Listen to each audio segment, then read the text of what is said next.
Welcome to the CFB Dynasty Podcast with hosts Matt Knowles and Brian McElfish.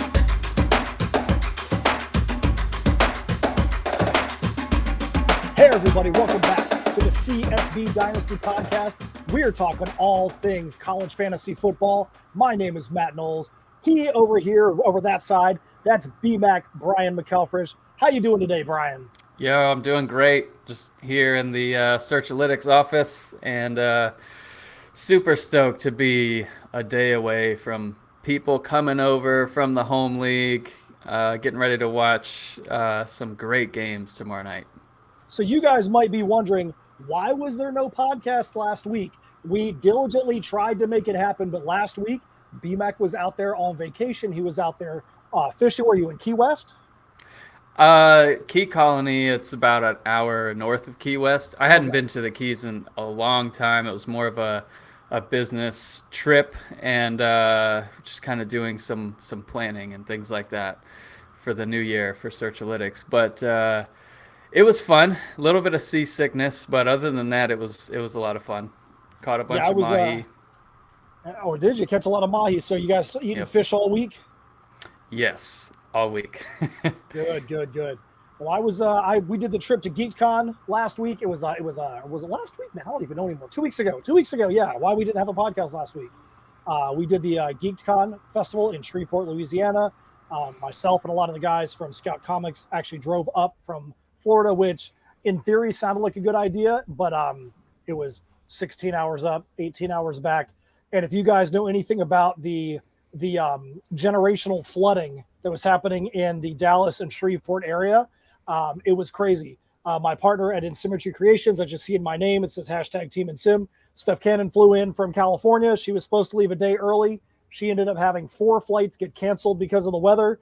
And you know you're not in a good spot when you're sitting outside your hotel and the Weather Channel van rolls up. The crew pops out and they do an interview with you because of how bad the weather is. So I don't know if having a Weather Channel interview was on our bingo card, but we actually can check that one off now. Anyways, awesome. that's why we weren't here last week. So we're glad to be back because we are negative 4 days from the start of the college football season. 4 days ago, we had week 1. There were some cool things that happened in week 1. We're going to talk about that. But the thing that you guys care about is 1 day from now, the college fantasy football season starts, and we are all super stoked, super excited about that. BMAC, tell them how excited you are about college fantasy football starting tomorrow. So stoked. So setting lineups is a blast. Oh, I'm really excited. We'll be doing DFS stuff. We'll talk about it a little bit later on the pod, but yeah, getting all the DFS lineups set up. And we're collecting that data, building something that we think will be pretty cool that we'll show you on the podcast a little bit for those of you watching on YouTube, so you can kind of check it out behind the scenes a little bit. But yes, college football.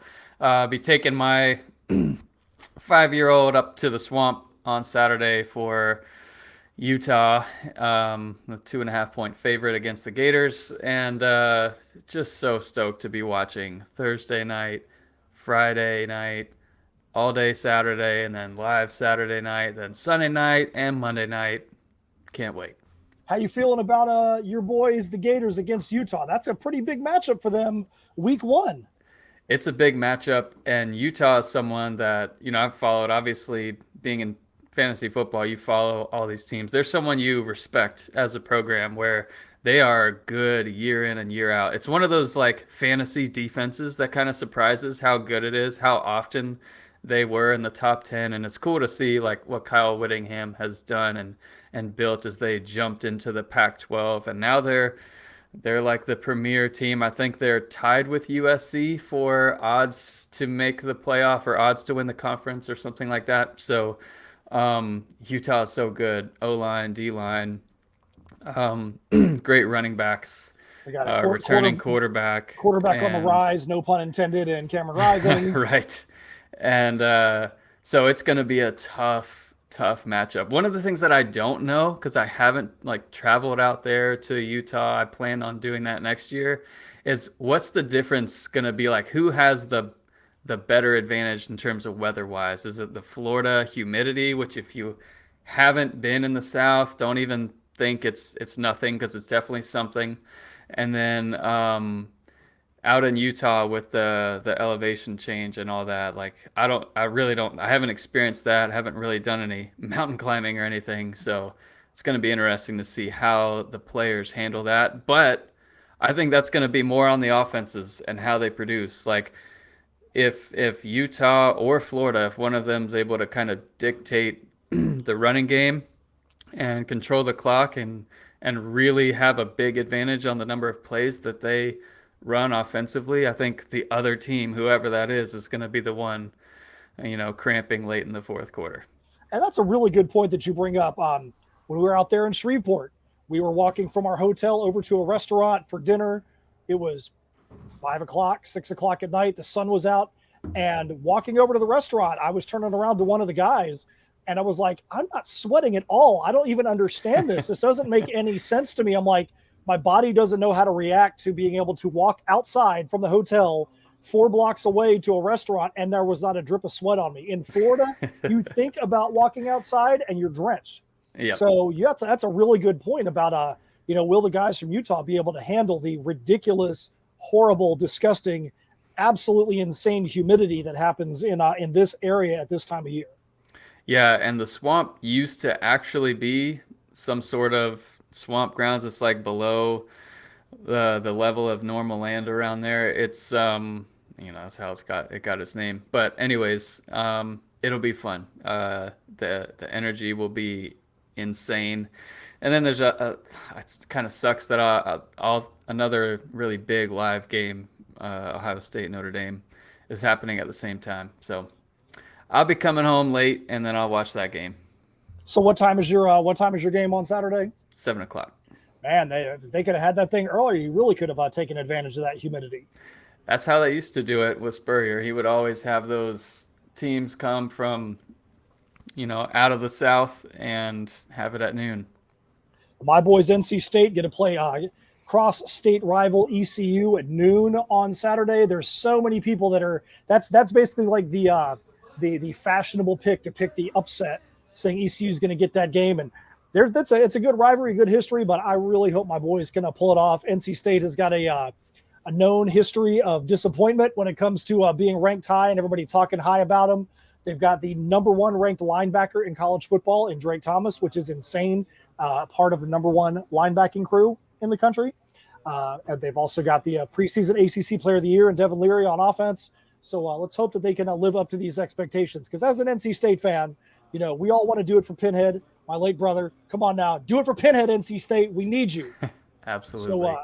So, yeah, there's going to be some disappointed people. Hopefully I'm not one of them, but hopefully I'm not one either. We can't be having this. Nebraska certainly is.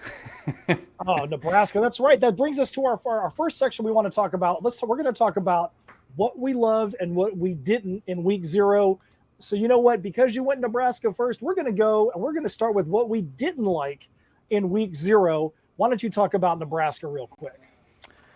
So first of all, I was driving back to Ocala from the Keys and really sadly didn't get to fully soak in everything. We were having some trouble during game day, just not able to stream it. It just wasn't working down in the Keys for whatever reason. But once we got to Miami and a little north of Miami, we were able to watch the Nebraska game. And the onside kick, everyone's going to talk about it, but everything just shifted after that. They had a good lead, and Northwestern was able to just control the game after that, running the ball. Timely passing, but just running it. And, Nebraska wasn't the same. That sucked, man. I'm not like a Nebraska fan, but I like to see them do good. They're a team that was great when I was growing up. So, seeing them struggle. You just thought Scott Frost was going to be that guy. It came down to Nebraska or Florida, and he spurned Florida to go to Nebraska. Obviously, that's his alma mater where he played. But dang, just kind of root for him and just get burned every time. But it's got to be way worse to be a Nebraska fan.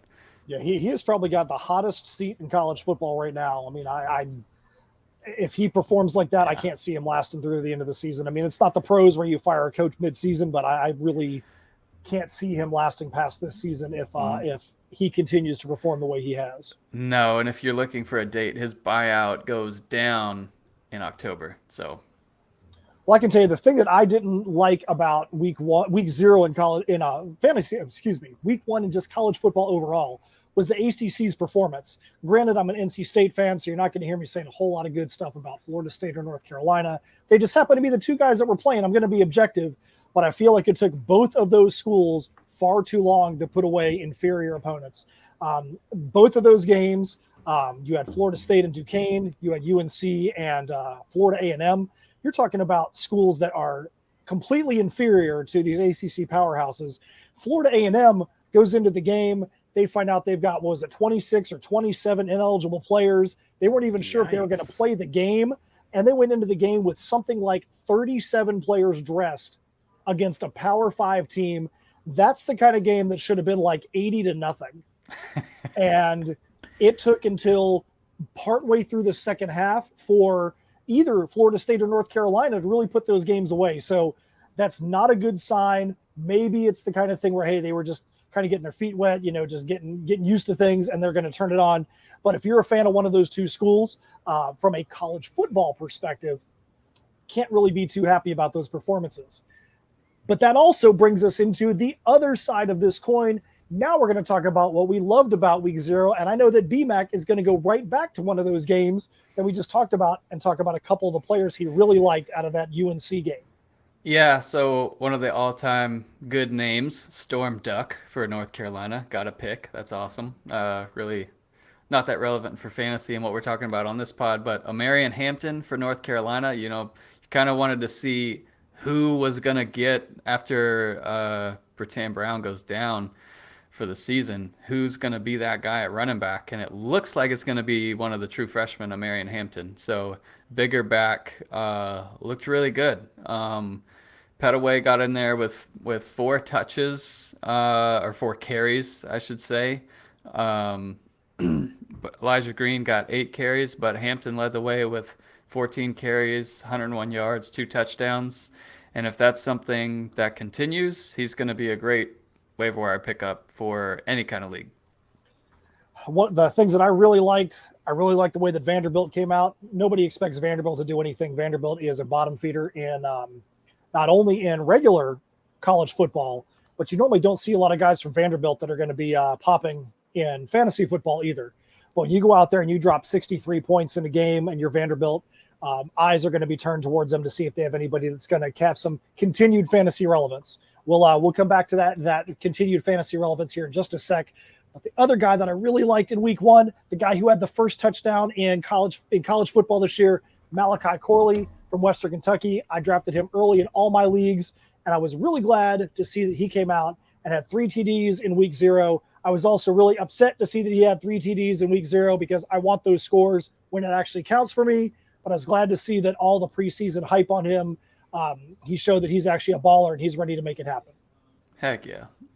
Corley's awesome. That's going to be a fun offense to watch with Austin Reed there at quarterback. Looks like they're going to be good again. We'll see. Now, before we get into our rankings, one thing we do want to talk about is you guys want to have, there's a little bit of word of caution. There's a lot of guys that teams that played against inferior opponents, warm-up games, money games in week 0. You're going to see a ton of that in week 1. You're going to see a ton of that in week 2. So as we transition into talking about fantasy football rankings for this week, which I know a lot of you guys are listening to this podcast because you want to get there, you need to have a word of caution and look at the guys that are performing well, who they're performing well against. Because you could have a guy that blows up against an FCS school or against a lower level group of 5 school that doesn't really do anything else later on in the year.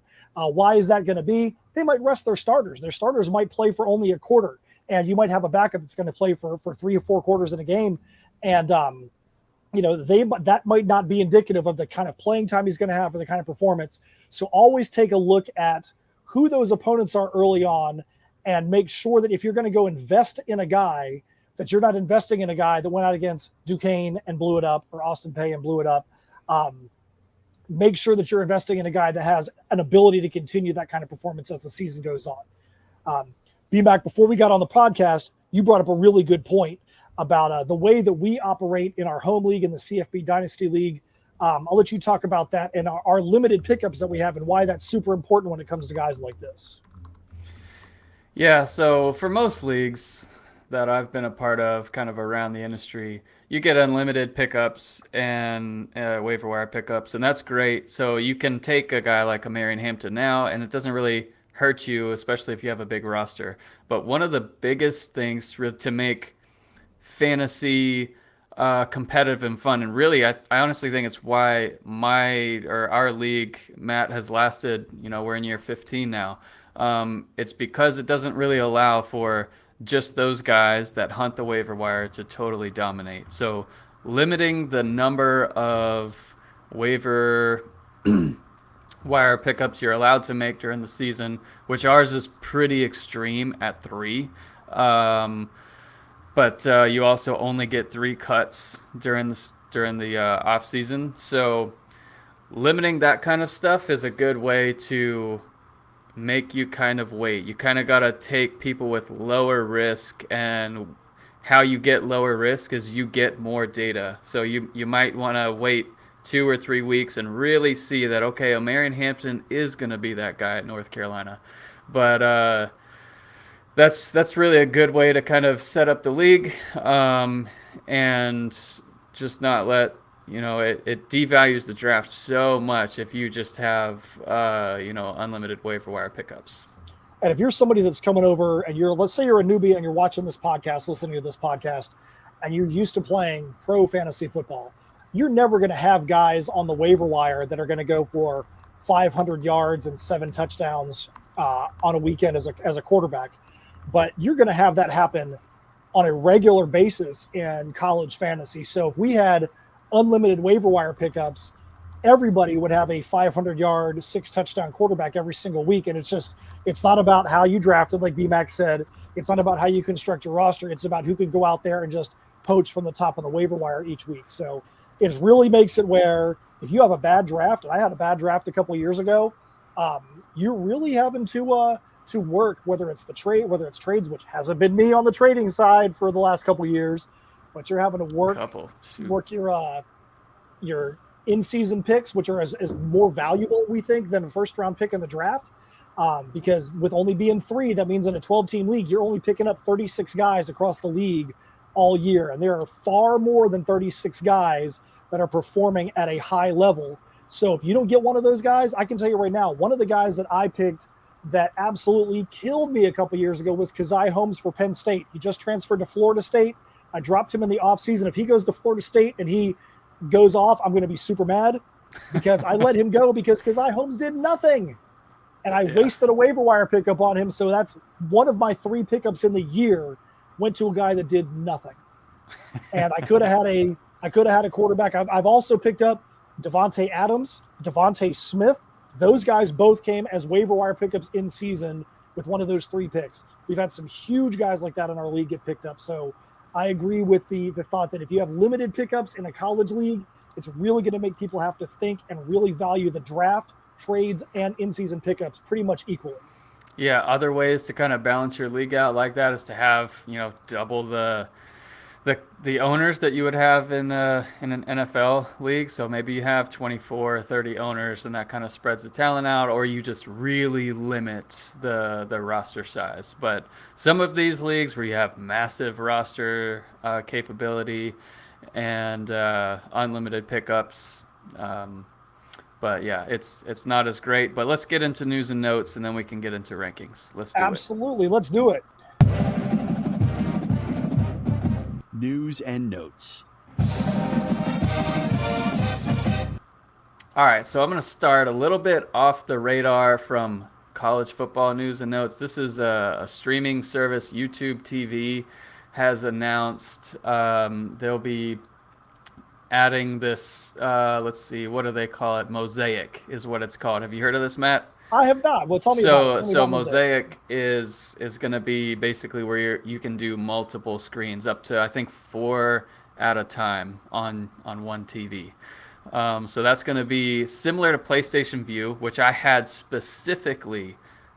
Like I picked out PlayStation View, and it's since then defunct, and I switched to YouTube TV as a streaming service. But it had you could watch 3 games at once, and I don't know what else this like picture. It's not really picture in picture. It's like a true split screen. I don't know what else this is good for other than sports, but this is right up our alley. Uh, really hope this launches soon, but you'll be able to do you're gonna be able to split your feed into 4 screens and watch 4 different games at once. So if you already have a setup like I do, so going into week 1 last year, and we'll probably do this week 2 for our home league this year, is have the league over as many guys as our local. You commit one of the TVs to fan tracks so you can see, all right, on the full team view, how are all the games going, who's scoring the most points, all that stuff. That was a blast. And then as many other TVs as you can get in there with live games going on. And super fun. Looking forward to hosting that as many weekends as we can get together this year. All right, let's get into some of the player data, some of this or player news. So Coastal Carolina announced Grayson Mccall as a starter just because he had surgery in the offseason. Otherwise, it's pretty uneventful. Yeah, but that's still huge though, because Grayson Mccall, there was some worry when he got his surgery. When is he going to be able to come back? So it's good to be able to see him be able to start the season. Grayson Mccall is probably one of the most influential quarterbacks in college fantasy right now. So it's really good to see him coming back. Side note, that was one of my waiver wire pickups in both leagues, one of our 3. So I'm really glad to see Grayson Mccall. That just shows how powerful those waiver wire pickups are in our leagues. Hawaii announced the 3 quarterback competition continues after the week 0 performance. Okay. So basically the old, if you have 2 quarterbacks, you have none. If you have 3 at Hawaii, do not even think about playing one of those guys in fantasy football right now. Yeah, that stuff's good to know, especially as you go into DFS. Not that Hawaii is in there a ton, but if they are, avoid Hawaii quarterbacks. Hunter Deckers is announced the starter at Iowa State. Colin Schlee, no surprise to fantasy football community there. Let's see. Nothing else major there at quarterback. At Appalachian State, you've got Cameron Peoples or Nate Noel. It's the starter, so they're going to kind of split the duties, similar to what they did last year, probably. But if Peoples continues to get the goal line, he'll continue to be the number 1 guy there. And they collectively can have a huge year running the ball at App State. Arkansas announced Rocket Sanders as the starter, the clear starter, with AJ Green as the backup there. Skip down a little bit here. Ramir Johnson, someone that really disappointed. Scott Frost quoted, "We got to use him more," after no offensive snaps in week 0. Yikes. Ooh. That's it was so weird. I could understand if a guy only gets in for a few, but if you got a guy that you say gets in for 0, that goes back to the offensive coordinator. How does a guy not even get in the game? Doesn't make his hot seat any cooler, that's for sure. Especially when he was like hyped during the preseason. Anyways, Marquez Cooper, no surprise, is announced as Kent State's true starter. At Marshall, with Rasheen Ali out, former FSU transfer and a pretty big recruit, Kalan Laybourne, is going to be the starter there for Marshall. Definitely someone to seek out in DFS in that offense. Let's see. O'Shawn Allison for Ohio is out for the season with a shoulder injury. Trey Siggers is announced the starter at SMU. Kamar Wheaton is kind of who we projected there all off season. He's not even in the top 4, but that's because he's still working his way back from a knee injury. So we'll wait for him to get healthy before we make any judgments on Wheaton. But Siggers is the guy if you need an SMU running back early in the season.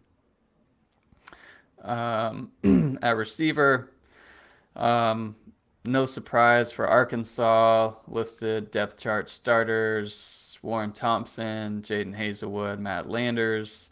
Clemson, a little bit weird, where it's not an inspector, no surprise there, but then it's EJ Williams or Bo Collins. Man, Bo Collins has just looked like the dude. We'll wait and see. Yeah, Bo Collins had all the preseason hype. He was pretty much on everybody's sleeper list. Everybody's, you got to get Bo Collins. So yeah, to see him not a definitive top 2 guy. Then again, Clemson's going to throw the ball a lot. So if you're the 3 receiver, you're probably still going to get a lot of looks. But yeah, if he's not a definitive top 2, that is a little concerning at this point. Yeah, Eric Gilbert was in some sort of car accident, but he's unaffected. Kirby Smart recently said that he needs to be more consistent. Let me tell you, back in the day when Brian McElfresh and I started playing fantasy football, his team was named the Curse after Javon Curse. But I think that Eric Gilbert probably is going to take that nickname over, because that guy, if you have him in fantasy football, is cursed. He's been at 3 different SEC schools. He's gone back and forth between being a wide receiver and a tight end. Always seems like something negative is going on around this guy when it comes to fantasy football. And I would have a hard time having him on my team, because you can't trust him. You can't trust he's going to be at the position you need him to be. Eric Gilbert is definitely something. There's a dark cloud over him for some reason. Georgia needs him to perform this year, that's for sure. So at Ole Miss, there's only one true receiver listed as a starter. That's Jonathan Mingo. The rest are oars all over that depth chart. Gunnar Romney is hopeful to play Friday, has been limited in practice. Corey Rucker at South Carolina sounds questionable. Starters for SMU, which is obviously huge for fantasy. Rashee Rice, and then Jake Bailey. And then you've got some oars after that. Mason Tharp for Texas Tech's been full go in practice after a concussion. And that's really it for recent news and notes. And we can get right into rankings if you want. That sounds good to me. And I know that a lot of these news and notes, people trying to make sure these things get put up onto the Discord channel. If you're not a part of the CFB Dynasty Discord channel, what are you doing? Get up there, because we're going to be talking about the Discord channel here in just a little bit in another segment. But you want to get up there, news and notes, questions, interaction with guys that are probably deeper into college fantasy football than you are. So you want to get up on the Discord channel. I know BMAC will show you a little bit later how to make that happen. But you want to make sure you're on the CFB Dynasty Discord channel and come and get yourself involved with guys that are like-minded, thinking college fantasy football just like you. Heck yeah. And we look to use that all throughout the season. It's going to be fun in there. So join in, have some fun. It's free. And chat us up anytime. That's where we'll take and we have taken questions for this pod that we'll get to, like Matt alluded to in a little bit. But what I've got here is the week 1 player rankings. You can get these onto the site just from our main rankings page. And I have had some good feedback from people when they struggle to find anything on the website. You know, that's something where I need to fix it. So if you have any of that feedback on Discord or whatever, Twitter, hit me up. Like, that's a great place to kind of provide some feedback that will benefit everyone. Love getting that feedback. So I'm going to be working on that some this week. But if you're watching us on YouTube, you can see the screen share now for the week 1 player rankings. And I want to go into a little bit of what's my process for this. What's our process for how we rank players, and then I know Matt's got some questions and stuff. So we've got an algorithm that we've built that we're going to perfect before it's live to everyone. We're going to be publishing updates and everything in the Discord for how it's going. It's basically our community of peeps that will get the behind the scenes stuff. But the vision of this is to take basically everything that I do and take any biases that I have out of the equation, And so it's going to, like, the algorithm's going to understand all the year-to-date data for like a given player, like what percentage of the offense is this receiver, whatever, and kind of take that year-to-date data. It's going to look at the Vegas metrics. Primarily, it's going to be the spread of the game paired with the over-under to kind of understand against the opponent coming up this week, what is likely to happen. How many points will, Alabama score this week? This really came in handy for me looking at the Vegas metrics a couple years in when I was like, it's weird that, kind of Tulsa would splash and then they would fall off. Like how good is it really just for these smaller school teams understanding from a Vegas perspective or using those Vegas metrics to understand how many games are they going to win, how good is their offense, how good is their defense. This is really what gave me a competitive advantage early on, and I want that to be, for everyone that signs up for CFB, I want you to use the same thing. So I try and present that data here, where you can see now I've got Caleb. Oh, real quick before I get into that, we're also going to be tying in when the algorithm launches, once statistical significance is reached, probably week 3 or 4. That means basically we have enough data points to be able to comfortably say, okay, this guy is,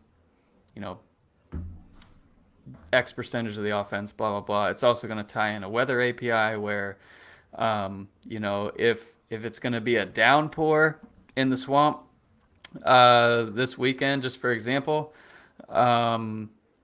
then passing games are going to be affected negatively, and our algorithm's going to do that.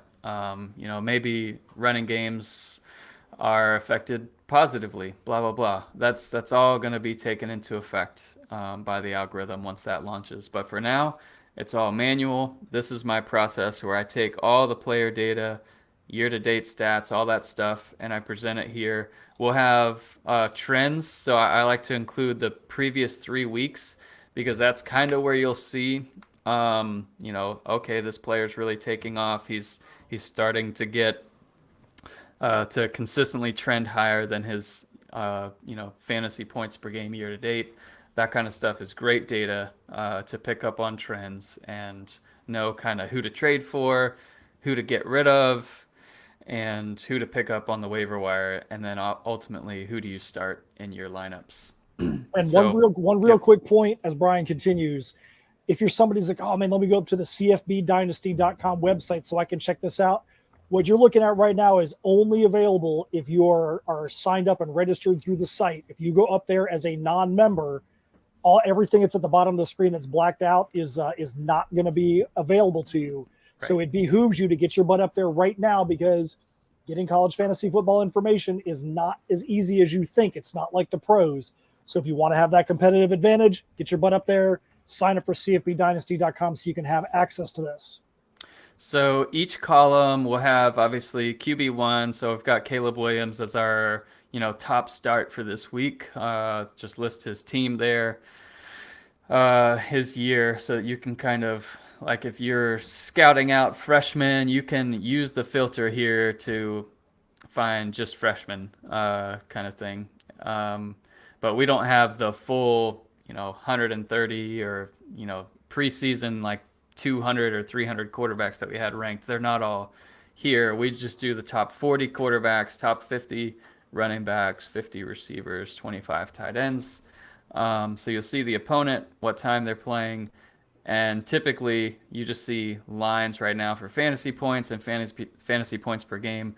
That's all going to populate every week from here on out. And then you get into the Vegas metrics. So we use the spread. So USC is favored over Rice by 34 points. And with the over under 63.5, we take that and just count it as that's the total number of points that will be scored in the game, as estimated there by the over under. And then USC is favored by 34. So we've got a little formula that says, okay, USC based on those metrics, will score 48.75 points. Rice is going to score 14.75. And you can kind of gauge, all right, is that, you want, obviously in fantasy points, you want offenses that are going to score really high. And that's why you're going to see like Anthony Richardson, who might, if he lives up to his potential, he might be ranked pretty high in some games because he figures in to be a high percentage of the Florida offense. But against Utah's really good defense, the over-under is low. And I don't even know if he makes our top I don't even 40. I don't even think he did. When I was over there last night, I don't remember seeing him. So I don't think, he's not even in the top 40. Yeah. And this just also goes to show DJU from Clemson is your 40th ranked QB. 40th ranked for a Clemson quarterback, which is, if you go back 2 years ago, that would be unheard of. That just goes to show, you can't just stick with big names. Just because he's a name that's known doesn't mean he's going to be effective. Yeah, the projected score for the Florida game based on the over-under and spread would be Florida 24, Utah 26.5. So there's only 3 touchdowns there. Sure, if Richardson got all 3 of them, that would be great, but the propensity for that's low. I don't think he's a good start this week. And that's basically kind of how you go through each of these is and that's kind of the part that sucks about week 1 is there's so many good starts. There's not a huge gap between, Caleb Williams at 1 and Bryce Young at 7. Bryce Young's playing against Utah State.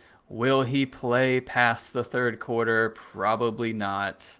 It's just one of those stupid factors that there's just a lot of luck really in week 1. I hate week 1 so much. I love week 1. But I hate it from a fantasy perspective because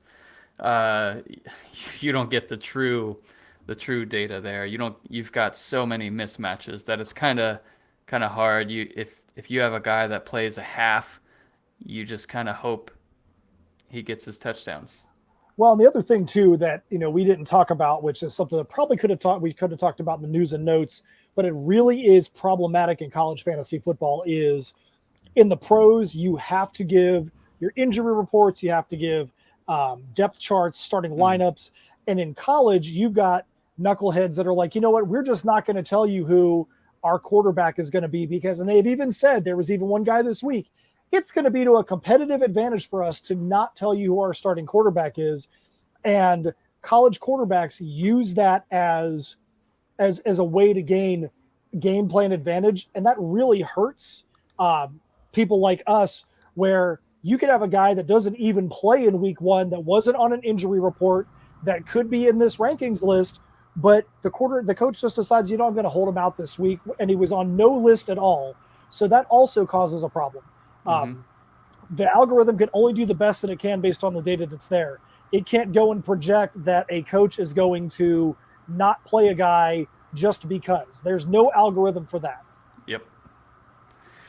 Yep. So that's really our formula for now, and it's gonna get more advanced when the algorithm does launch. Hopefully, at some point this season, we'll get it to the point where it's perfected enough where we can just launch it. We can go really deep if we want to. But did you have any questions or things you wanted to point out about the rankings this week? So on the rankings this week on quarterbacks, quarterbacks seem pretty obvious. I think that the toughest rankings that are in there is you have QB4, you have CJ Stroud, Ohio State versus Notre Dame, and then running backs, you've got Trayvon Henderson, Ohio State versus Notre Dame as RB2. Most of the time early in the season, your highest ranked players are going to be guys that are strong going against dogs. So to see your rankings have these Ohio State players playing against Notre Dame, I wanted you to talk about that real quick, because that seems really interesting that you have these guys as high as they are against a super strong Power 5 school or Power 5 level school in Notre Dame. So talk about why you have these Ohio State guys ranked that high against a good defense. Yeah, well, first of all, they're great players, future first-round NFL draft picks. Like, they're going to get theirs against anybody. And as you're going through the lineups here, I have Trayvon Henderson right above Jamir Gibbs, who's against Utah State. But I'm pretty confident Trayvon Henderson's going to play all 4 quarters, and he's going to get a bunch of touches during that game. Great matchup there. That's one of the things that, man, I wish we had more of those week 1. But Jamir Gibbs, what if it's a beatdown and he just doesn't get his touchdown before he sits the rest of that game, which totally could happen as they figure out what they have behind Jamir Gibbs, as Jace McClellan comes back from injury and other things. So it's just one of those stupid things to factor in week 1 is, will my guys play enough against these inferior opponents to get the touches that they need, to get the fantasy points that they need. And my confidence is really high with Trayvon Henderson. So it's not that playing against Notre Dame hurt, or it's not that it helped, but it certainly didn't hurt that he's playing Notre Dame to me, because I think he's going to last all 4 quarters, and he's going to get his standard output, and I think it'll be great. Yeah, I think that's a really big point right there, too. So I'm glad you brought that up.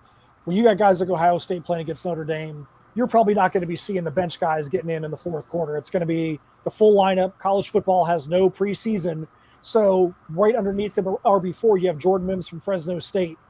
If this was the pros, Jordan Mims would probably play all 4 quarters. Jordan Mims is probably going to go out there and have a blow-up day. However, he's playing Cal Poly, and he is probably only going to last a quarter or 2 so that they can get some of these younger guys in and get them some experience. So that is something that really goes into this ranking, like you said, of how far are these guys going to be playing into a game. So that's why you've got guys like Trayvon Henderson that can jump up there into the rankings, even though they're playing a quality opponent, because they are going to get more playing time in the game. Yeah, and let me also say, for those of you that might have the question, all right, why do we have NA for some of these Vegas metrics in there? Well, all right, so we're using Bovada this year for all of our lines, and lines can move. These aren't live connected like they will be when we have the algorithm, launching with an API to these different metrics that will move throughout the week.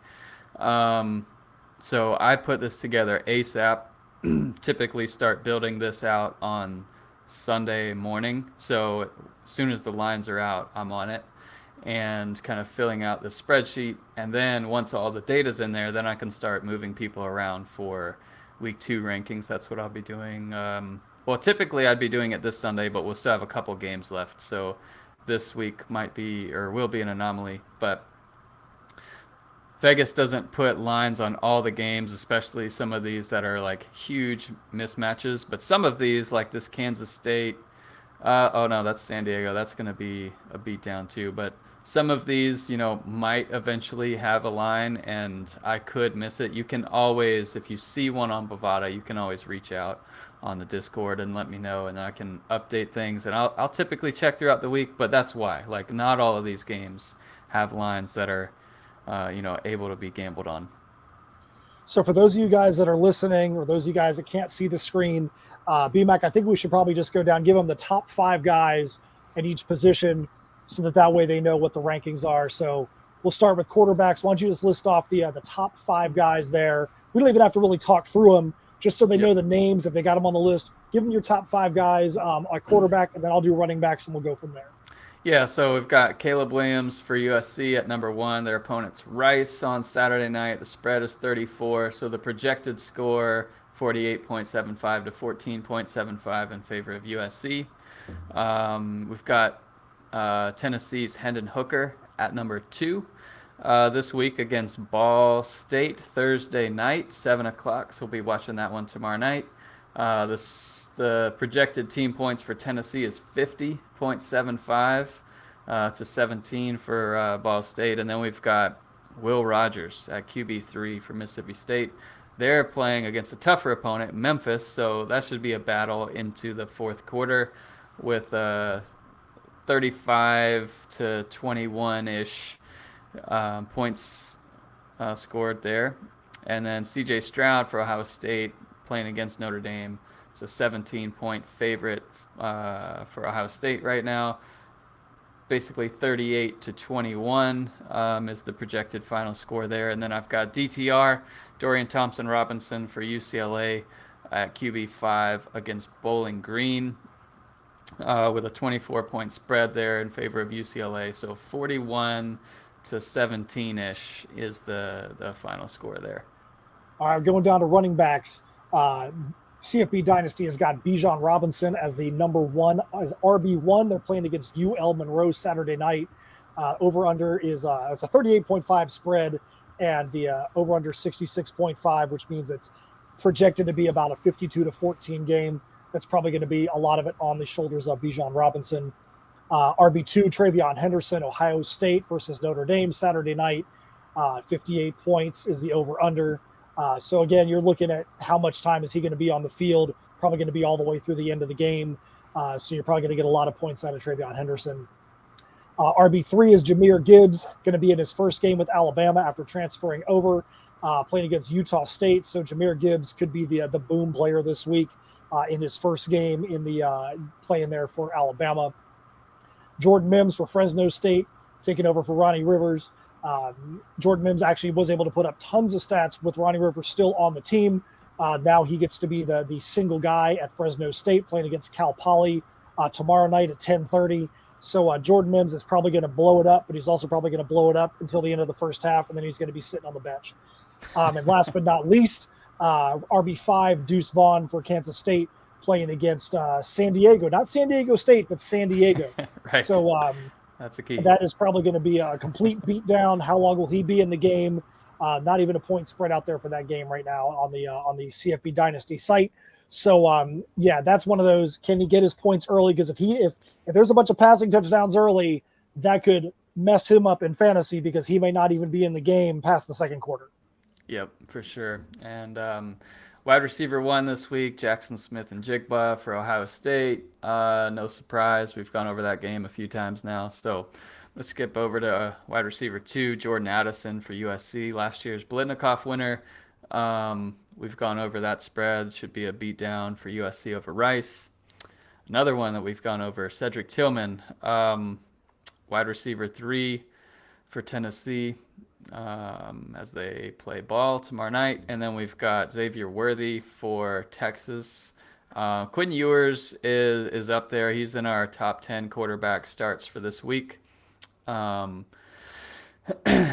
Texas against UL Monroe should be like a 52.5 to 14-ish score. And then at wide receiver 5, one of the guys who took off at the beginning of last year from Fresno, we've got Jalen Cropper against Cal Poly there. That's going to be a beatdown. Hopefully he gets his in the first half too. Going down to tight ends, you got Brock Bowers from UGA as tight end number 1 playing against Oregon Saturday. Tight end 2, Benjamin Urasek, Stanford versus Colgate. Again, how long is he going to be in the game if he's playing against Colgate? No offense to Colgate, but that's going to be a beatdown game right there. It has the potential to be. Sam Laporta from Iowa playing against San Diego State. Then tight end 4, Michael Meyer from Notre Dame at Ohio State. We've talked about that game. And then tight end 5, Zach Kuntz from Old Dominion. Got a lot of preseason press, a lot of preseason hype. They're playing against Virginia Tech. That's one of those games that's going to be really interesting because when you've got a team that's lower level group of 5 playing against a higher level team that's in the Power 5, those guys might not get their stats early on in the season. I know that there was one guy in the wide receiver group that was going to mention that is one of those that we want to make sure. Let me see if I can go find him really quick. And normally Kuntz would get the downgrade. He's just such a high percentage of that offense that I think he's going to get his touches. I think he'll be an anomaly, and we'll see how he does Friday night. Yeah, look at that, man. Let me tell you what, I'm not trying to delay. Why don't you go to the defenses? I'll come back and pull up my guy that I was going to talk about for I don't even see him on your rankings this week, and there's a good reason why. So yeah, no defenses, no kickers this week. That's one that most people aren't really interested in. We can certainly add them back, and if you have a comment on kickers or defenses, just let me know, and they're easy to add back. All right, give me 1 sec here. I can't believe that I'm stalling like this. Let's see here. So Dante Cephas from Kent is the guy that a lot of preseason press, a lot of talk about him. But Kent State is playing against Washington, Washington State, playing against Washington on Saturday night. So that's a guy that got a lot of preseason press. When you're playing against the team that's that much higher, you might not. He might not be able to get a whole lot of meaningful touches in a game like that. Yeah, Washington in that game is favored by 21.5 with the over/under of 59. So you're looking at, a potential of basically 2 touchdowns for Kent this game. So yeah, not the best week to start your Kent players, but your time's coming because they're going to be a good offense this year. Oh yeah, that just goes to show when you have those group of 5 guys, sometimes you got to wait a little bit. They might get beat down a couple times earlier in the season, but as the season rolls on and they're playing in their conference schedule, that's when you're going to get crazy action on Tuesday nights, 110-point over/under games, and really help you to be able to win your fantasy championships. Absolutely.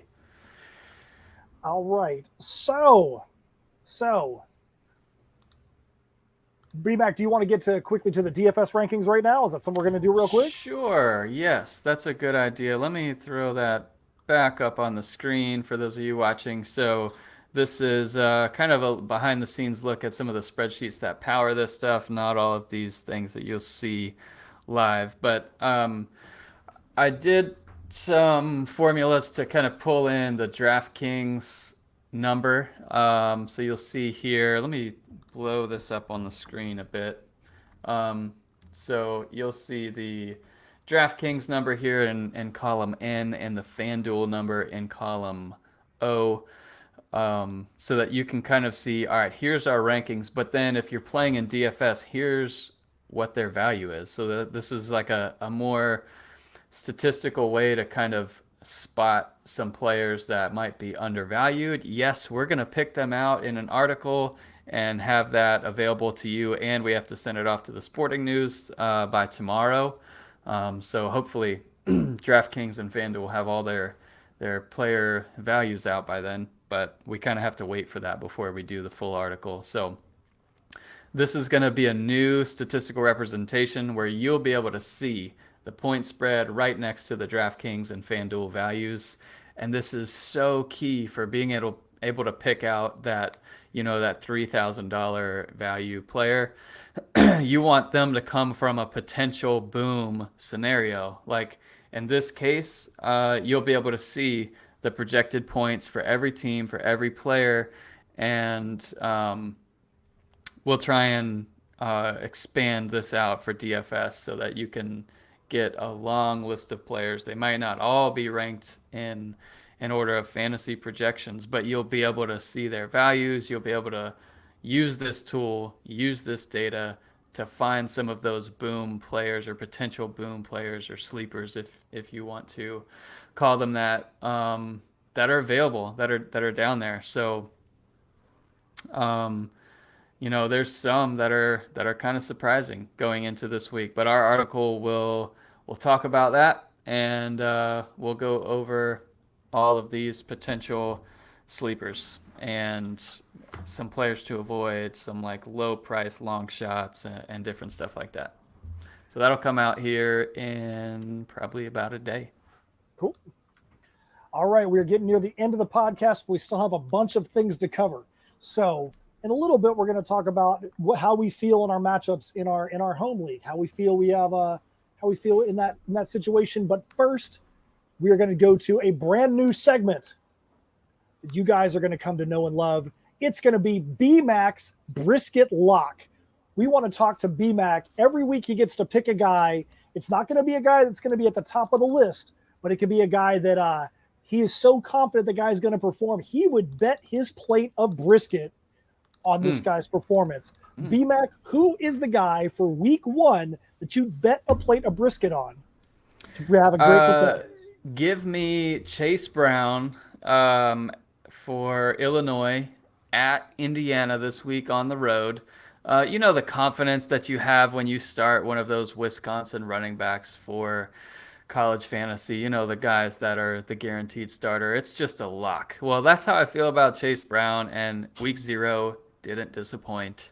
He was one of our sleepers. We typically had him ranked higher than most, and love Chase Brown. Like, he's from, Brett Bielema's offense. For those of you who don't know, he's in year 2 now at Illinois, and he used to just run that rock at Wisconsin behind those big uglies, and he's building that O-line back at Illinois, and Chase Brown's his running back. So he's going to get his touches. They're going to ride or die with Chase Brown, and I think week in, week out, he's going to be someone you can start. And his value this week on DraftKings is pretty low. Like, I'll probably have him in most of my lineups that he's available.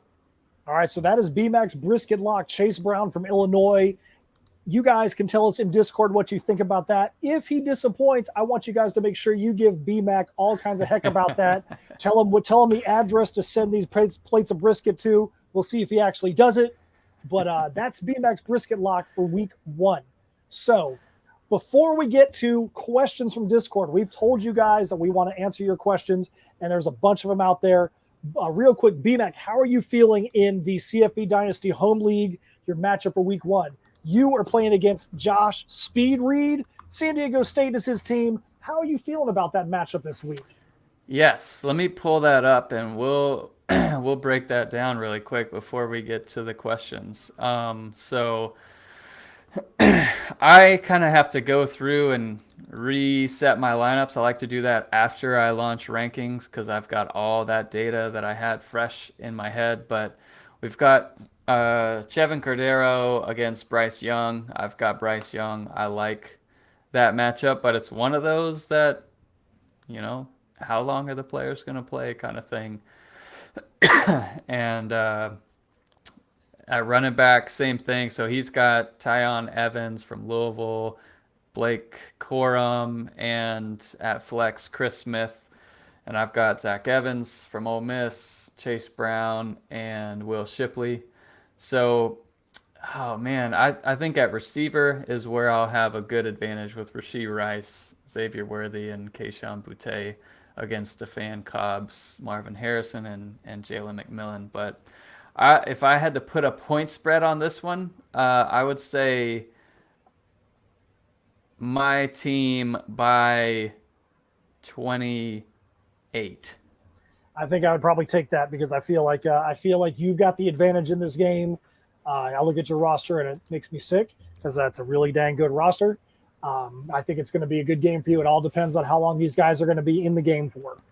Yeah, and I've felt so good about these games in week 1 before and just got crushed. So it's one of those things where I temper my expectations just because week 1 with all the mismatches is just absurd for fantasy. This week I'm going against one of the juggernauts, Mike Dillingham. My team in this league is NC State. His team is North Carolina. Going against one of the juggernauts. His roster is the one that every year you look at and it makes you shiver. I feel like I definitely come into this game as the underdog. It all depends on how much Maluzzi's going to get, how many carries he's going to get in Wisconsin this week, how many carries Cameron Peoples is going to get. If you remember back to a couple of podcasts ago, or maybe it was even the last podcast, we talked about attrition on my team. I lost basically every running back, every wide receiver on my team. The only running backs I had that came back were Maluzzi and Peoples, but I had to replace every single wide receiver on my squad. So in the draft, I think it was the 5 of the first 6 rounds, I went wide receivers. So I feel really good about the fact that I've got Corley, Thornton, Tillman, and Hippenhammer all came onto my team this year. I feel like I've got a strong wide receiver. You've got the advantage at receiver here in this matchup. Yeah, I feel like wide receivers where I have the advantage, but I do not feel like I've got the overall advantage. I think my biggest thing is going to be that I need a Jordan Mims to go berserk at Fresno State and get a bunch of points early to keep the ball out of Jake Hayner's hands. If that can happen, then I'll have myself a shot. If not, I think I'm going to fall in defeat to the most hated North Carolina team that's out there. But hey, you gotta go play the games. You gotta play the games and see who comes out on top. So I've got hope. BMAC, if you're going to put a point spread on this game, what would you say? I'd say Dillingham minus 15. I think that's pretty legit. Yeah. We'll have to see. Yeah, running backs are But going to hurt you. it's definitely a better game than me versus Josh. But we'll see. We'll see. So then again, week one, anything can happen. So if you're Josh Speed Reed, I want to make sure that you hear that B-Mac just said that he thinks he's going to beat your butt. He thinks you have no chance. So you better just hand him over the win right now. Yeah. So as far as the questions, we're questions gonna have from Discord. Yeah, we're gonna have to get through these probably on the next podcast because it looks like I'm losing some connection here, and I don't want to end it on a silent note. So let's tackle these out next week, Matt. Does that sound good? Hey, that's fine with me. So, hey, if you're somebody that's out there that has a question on Discord, we got your questions. We had them lined up for today. We're running out of time. We will get to them. Most of the questions are seasonal questions. They're not like, who do I start in week one? Yep. They're long shot questions. We'll get to them. And you know what? We'll actually start the next podcast off with those questions. Yep. Love it, Matt. Well, hey, thanks again for joining in. And we appreciate you guys for listening.